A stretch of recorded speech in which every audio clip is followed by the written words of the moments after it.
যাদের আসলে চোখের খুব প্রবলেম, মাইগ্রেনের সমস্যা আছে, তাদের মতো আসলে অভাগা এই পৃথিবীতে আর কেউ নাই। অন্য অন্য রোগ, জ্বর, কাশি, ঠান্ডা বা অন্য বড় ধরনের সমস্যা ডক্টর দেখায়, ওষুধ খেলে ভালো হয়ে যায়। বাট এই চোখের সমস্যা থাকলে এটা সারা জীবন থাকবে, এটা কোনোদিনও ভালো হবে না। আর এটা মাথা ব্যথা সারা জীবন থাকবে। যতদিন আপনি বেঁচে থাকবেন ততদিন আপনি চশমা ইউজ করতে হবে।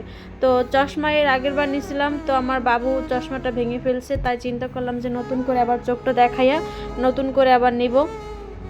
তো হ্যালো এভরিওয়ান, আসসালামু আলাইকুম, কেমন আছেন সবাই? তো আজকে চলে আসলাম বগুড়া রোডে। আমার বাসা থেকে আসলে বগুড়া রোড কাছে ইস্পাহানি ইসলামিয়া হসপিটালে, বলতে পারেন এটা চক্ষু হাসপাতাল। তো আমি আসলে প্রাইভেটভাবে দেখাইতেছিলাম, সিরিয়াল দিলে আর কি লেট হবে। তো ডাক্তার দেখাইছি, ডাক্তার বলছে যে তোমার চোখের ভিতরে, সব মানুষের চোখের ভিতরেই একটা রগ থাকে আর কি। তো ওই রগটা আমার শুকাই গেছে, এই জন্য আর কি তোমার ফোন টিপলে, আলোতে বের হলে চোখ থেকে পানি পড়ে। তো ছোটোবেলা থেকেই আসলে আমার চোখে খুব সমস্যা।